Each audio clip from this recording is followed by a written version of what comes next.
possible. Alright, so we're making an ogre skeleton. Ogre skeleton's different than a regular skeleton. There used to be something called a brute in 4th edition that was a defender and a striker mixed together. They seem to have gotten rid of that. Yeah. So, let's see. We're going to take our existing skeleton to save some time, because we spent 30 minutes building that base skeleton for a reason, so we could change stuff like this. In order to make this thing a CR2, we had to kick it up to level 5, which is kind of crazy. So let's go in here and take a look at what this thing has to offer. Alright, I think we penalize the skeleton hit points by 3, which is fine. Armor class can stay the same. This is a well-armored creature, you can see from the art. Let's see. It's an ogre, it's a skeleton, it is a large creature. There we go. And we might want to make it an elite. That might be kind of cool. That will kick it up to a CR3. So let's drop the level until it goes back to a 2. There we go. Alright. Alright. So we made our ogre a defender and we made him elite. So he is now a CR2. He's got 63 hit points and 18 armor class because he is dolled up but good with all that armor class. We don't need any Thank you. We don't want to see, let's see, Alright, armor is good, hit points are good. We penalize his hit points a little bit, and I think that's fine, because skeleton. Speed, that could stay the same. Ability scores. Now, normally a skeleton is all about dex, but an ogre is all about strength. So, in the end, ogre DNA is going to win out over skeleton DNA. So it's going to be strong, it's going to be bulky, then it's going to be dexterous, wise, charismatic, because apparently even as a skeleton, ogres are stupid. How sad for them. Alright, so we're going to use the normal ability scores that are there.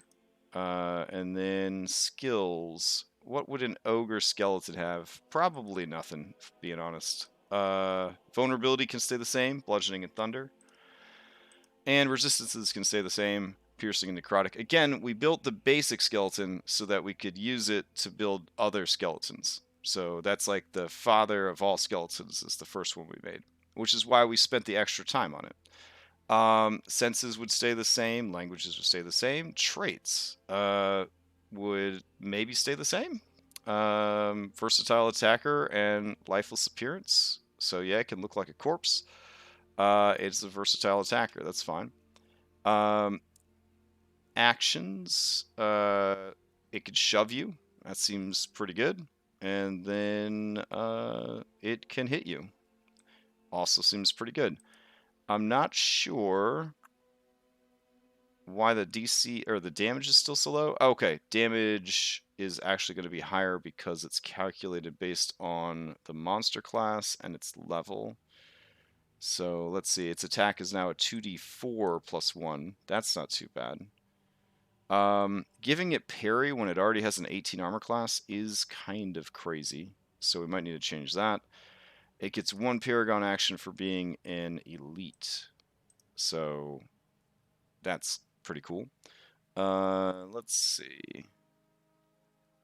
Alright. Let's check out traits and see if there's something else kind of ogre-y that we could give this thing. So it's a defender. Let's see. This is pretty cute. It's so big, right? Allies within 5 feet of you count as being in 3/4 cover.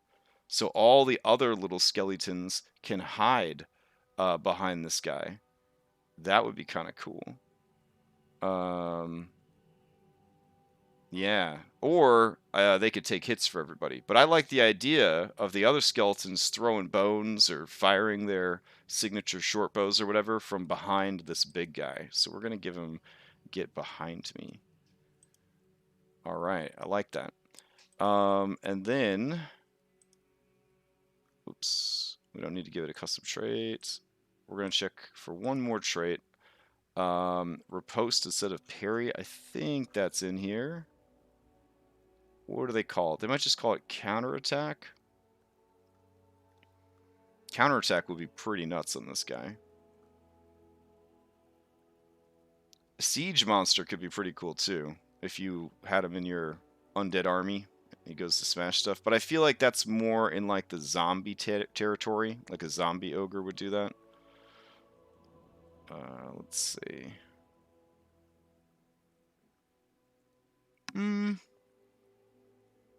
Nah, you know what? I think we're good. I think I'll just take away its parry because it's kind of slow and stupid. I can't imagine it would be too good at parrying things. So, all right. So we'll do that. Let's see. Go down to reactions, and we'll get rid of this. And we're done. Now we have an ogre skeleton. That was pretty easy. All right. Way faster than the original. Okay. I mean, it doesn't hit too hard. If we wanted it to hit a little bit harder, we could go into damage, and we could beef that up. So if we raised it by 2, all of a sudden it's doing 3d4. That kind of puts it more in line with like a regular ogre from normal D&D. And we did penalize its hit points a bit already. So we could even trade out some more hit points in exchange for the damage. So we could do... Oh. Alright, yeah, so 3d4 plus 2, that means this thing's going to hit you for an average of 8 points of damage. A normal ogre is going to hit you for 4 plus 4 plus 4 for 12 points of damage. That being said, a normal ogre skeleton is a little bit easier to hit. They also have a higher speed, so let's raise its speed up to 40 to match that other ogre. Yeah, that works. Alright, I'm going to save it out. I just feel like an ogre should hit harder. You know what I mean? Cool. Now, we do have this guy appearing by himself, so it's a little lame that he appears by himself in the adventure. So we may have to include a couple of skeletons in the room with him that could hide behind him, because that would make it more interesting.